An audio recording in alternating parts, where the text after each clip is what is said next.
দিনাজপুর ৬ আসনে মনোনয়ন যাচাই-বাছাইয়ে ৬ জন চূড়ান্ত, বাতিল ২ জন স্বতন্ত্র প্রার্থী।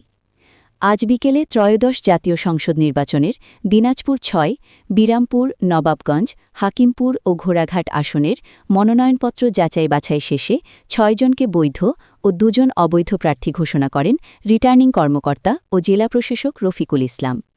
দিনাজপুরে রিটার্নিং কর্মকর্তার সম্মেলন কক্ষে যাচাই-বাছাই কার্যক্রমে তাকে সহযোগিতা করেন সিনিয়র জেলা নির্বাচন অফিসার জিলহাজ উদ্দিন, অতিরিক্ত জেলা নির্বাচন অফিসার আফতাব উদ্দিন ও নির্বাচন কর্মকর্তা আতাউল হক।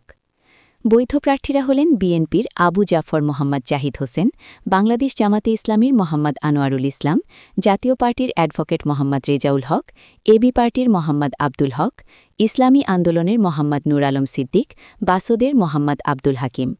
অবৈধ ঘোষিত স্বতন্ত্র ২ জন প্রার্থী মোহাম্মদ শাহনাজ ফিরোজ শুভ ও মোহাম্মদ আবদুল্লাহ।